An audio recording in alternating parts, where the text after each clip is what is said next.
নমস্কার দর্শক বন্ধুরা, আজকে আমি আপনাদেরকে দেখাবো কুর্তি বা ব্লাউজ যে কোনো ড্রেসই হোক না কেন কাটিং করার সময় পারফেক্ট ভাবে বগলের মাপটা কিভাবে নিতে হবে সেটাই আজকে আমি আপনাদেরকে দেখিয়ে দেব।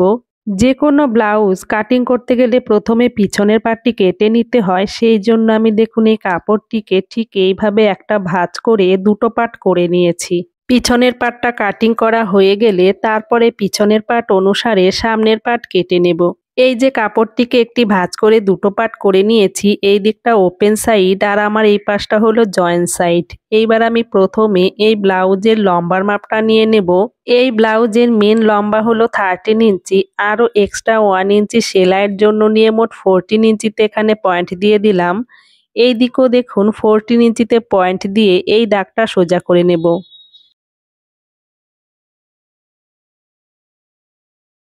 দাগটা সোজা করে নিলাম, ব্লাউজের লম্বার মাপটা নেওয়া হয়ে গেছে। এবার ঠিক এখান থেকে কাঁধের মাপটা নিয়ে নেব। এই ব্লাউজটা 34 সাইজের ডিপ নেক ব্লাউজ হবে, সেই জন্য এখানে আমি কাঁধ 5.5 ইঞ্চিতে নিয়ে নিচ্ছি। কাঁধের মাপটা নেওয়া হয়ে গেছে, এবার ঠিক এখান থেকে বগলের মাপটা নিয়ে নিচ্ছি। এই ব্লাউজের জন্য এখানে বগলের মাপটা 6.25 ইঞ্চিতে রেখে দিলাম। আপনার একটু কম বা বেশি দুটোই হতে পারে। কাঁধ নিয়েছি 5.5 ইঞ্চি, এখানেও 5.5 ইঞ্চিতে পয়েন্ট দিয়ে এই দাগটা সোজা করে নিচ্ছে। দাগটা সোজা করে নিলাম। এবার দেখুন এই যে এই দাগটা সোজা করার জন্য এখান থেকে আমি 6.25 ইঞ্চিতে পয়েন্ট নিয়ে নিলাম, নিয়ে এই দাগটাকে সোজা করে দিচ্ছি। এই দাগটাও সোজা করা হয়ে গেছে। এবার ঠিক এখান থেকে বুকের মাপটা নিয়ে নিচ্ছি। এই ব্লাউজটা 34 সাইজের, 34-এর 4 ভাগের 1 ভাগ 8.5 ইঞ্চি। তাহলে এখানে 8.5 ইঞ্চিতে পয়েন্ট দিয়ে দিলাম। এই যে এখানে বডির মেন মাপ 8.5 ইঞ্চি, তার থেকে আরো দেখুন 2 ইঞ্চি বেশি নিয়ে এখানে পয়েন্ট দিয়ে দিচ্ছি।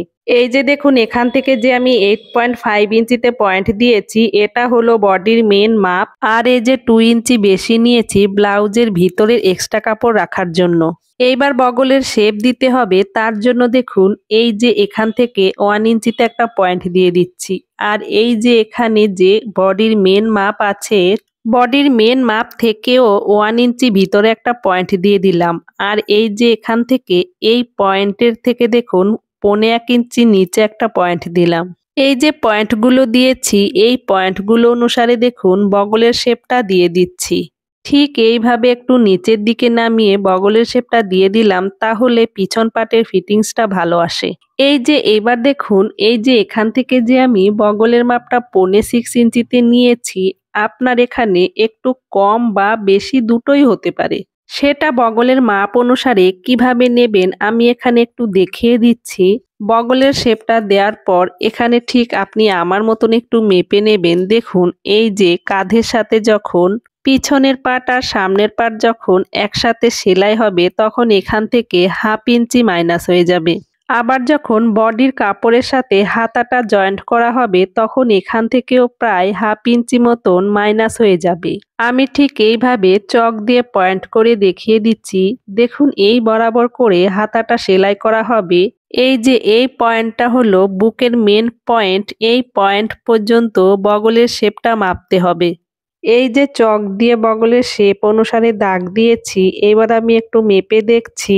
দেখুন ঠিক এই পয়েন্ট থেকে এইভাবে ফিতেটাকে রেখে ঠিক ঘুরিয়ে ঘুরিয়ে এইভাবে মেপে নিতে হবে। এই যে বুকের মেন মাপ পর্যন্ত দেখুন এখানে 8 ইঞ্চিতে চলে এসেছে। তার মানে এখানে পিছনের পাটে 8 ইঞ্চিতে বগলটা বেরিয়ে এসেছে। আর সামনে পিছনে একসাথে রাউন্ড করে ধরলে 16 ইঞ্চিতে বগলটা বেরিয়ে আসবে। তার মানে এখানে এই ব্লাউজের বগলটা 16 ইঞ্চিতে আছে। এই যে 8 ইঞ্চি ডবল হলো 16 ইঞ্চি। এই যে এই পর্যন্ত এই ব্লাউজের সঠিক বগলের মেজারমেন্টটা বেরিয়ে এসেছে। আর দেখুন এই যে এক্সট্রা কাপড় থেকে আমি লুজিং এর জন্য নিয়ে নেব প্রায় 1/2 ইঞ্চি। তাহলে এখানে এই ব্লাউজের বগলের মাপটা একদম পারফেক্ট আছে। আর যদি আপনার 16 ইঞ্চি থেকে একটু কম বা একটু বেশি হয়, তাহলে আমি যে এখানে 6.25 ইঞ্চিতে পয়েন্ট দিয়েছিলাম, 16 ইঞ্চির থেকে যদি বেশি হয় তাহলে আপনি এখানে সরাসরি 6 ইঞ্চিতে পয়েন্ট দিয়ে দেবেন। আর যদি 16 ইঞ্চি থেকে কম হয় তাহলে আপনি এখানে 5.5 ইঞ্চিতে পয়েন্ট দিয়ে দেবেন।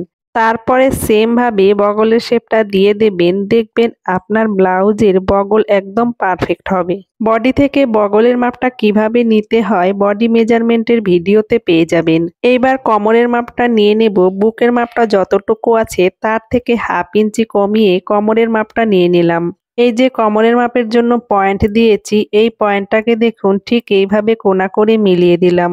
এবার এখান থেকে নেকলাইনের জন্য পয়েন্ট নিতে হবে। দেখুন ঠিক এখান থেকে আমি 2 ইঞ্চিতে নেকলাইনের জন্য পয়েন্ট দিয়ে দিলাম। নেকলাইনটা নেওয়া হয়ে গেছে। এবার দেখুন এখান থেকে নেক ডেপ নিয়ে নিচ্ছি 9 ইঞ্চিতে। এই ব্লাউজের জন্য 9 ইঞ্চিতে নেক ডেপ রেখে দিলাম। আপনি কম বা বেশি দুটোই নিতে পারেন। এবার দেখুন ঠিক এই নিচ থেকে 3 ইঞ্চিতে পয়েন্ট দিয়ে দিচ্ছি। এখানে 3 ইঞ্চিতে পয়েন্ট দিয়ে এই পয়েন্টকে দেখুন এইভাবে কোনা করে মিলিয়ে দিচ্ছি। পয়েন্টগুলো মেলানো হয়ে গেছে। দেখুন এই যে আমি ওপর থেকে নেকলাইনের জন্য 2 ইঞ্চিতে পয়েন্ট দিয়েছি আর এই নিচ থেকে 3 ইঞ্চিতে পয়েন্ট দিয়ে নেকের শেপটা ঠিক এইভাবে রাউন্ড শেপ দিয়ে দেব। পিছন পাটের গলার শেপটা দিয়ে দিচ্ছি। দেখুন ঠিক এইভাবে ছড়িয়ে আমি রাউন্ড শেপ করে দিলাম। আপনি আপনার মর্জি মতন যে কোনো শেপ দিতে পারেন। এবার দেখুন কাঁধের এখান থেকে 2 সুতা মতন একটু ডাউন করে দিচ্ছি, তাহলে কি হবে কাঁধ পড়ে যাওয়ার সম্ভাবনা কম থাকে। দেখুন কাঁধটা ঠিক এইভাবে ডাউন করে দিতে হবে। এইবার পিছন পাটের কোমরের টিকেনের জন্য পয়েন্ট দিয়ে দিচ্ছি 5 ইঞ্চি দূরে। ওপরেও দেখুন 5 ইঞ্চিতে উঠিয়ে নিচ্ছি। এই দিকেও আমি 5 ইঞ্চিতে পয়েন্ট দিয়ে দাগটা সোজা করে নিচ্ছি। দাগটা সোজা করে নিলাম। এবার টিকেনের জন্য পয়েন্ট দিয়ে দিচ্ছি। দেখুন এই পাশ থেকে হাফ ইঞ্চি আর এই পাশ থেকে হাফ ইঞ্চি, মোট 1 ইঞ্চের টিকেন রেখে দিলাম। এই যে টিকেনের জন্য পয়েন্ট দিয়েছি, এই পয়েন্টগুলোকে ঠিক এইভাবে কোনা করে মিলিয়ে দিচ্ছি। টিকেনের পয়েন্টগুলো কোনা করে মেলানো হয়ে গেছে। দেখুন ব্লাউজের পিছনের পাটটা সম্পূর্ণ মেজারমেন্ট নিয়ে দাগ দেওয়া হয়ে গেছে। এবার আমি দাগ অনুসারে কেটে নেব। পিছনের পাটটা কাটিং করা হয়ে গেলে পিছন পাট অনুসারে সামনের পাটটা কেটে নেব। তো বন্ধুরা, আমি আপনাদেরকে বগলের মাপটা কিভাবে নিতে হবে দেখিয়ে দিয়েছি। আপনারাও সেম ভাবে বগলের মাপটা নিয়ে নেবেন। আপনাদের বগলের মাপ যাই থাকুক না কেন মেজারমেন্ট করে এইভাবে আপনারা নিয়ে নেবেন, তাহলে দেখবেন আপনাদের বগলের মাপ একদম পারফেক্ট হবে।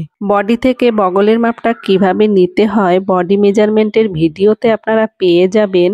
আমার চ্যানেলে অলরেডি বডি থেকে কিভাবে মাপ নিতে হবে ভিডিও আপলোড করা হয়ে গেছে। আমি এই ভিডিও ডেসক্রিপশনে বডি মেজারমেন্টের ভিডিওর লিংক দিয়ে দেব। আপনারা যদি দেখে না থাকেন তাহলে ওখান থেকে দেখে নেবেন।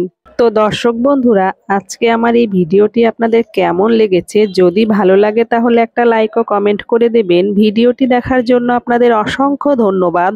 আপনারা সবাই ভালো থাকবেন, সুস্থ থাকবেন।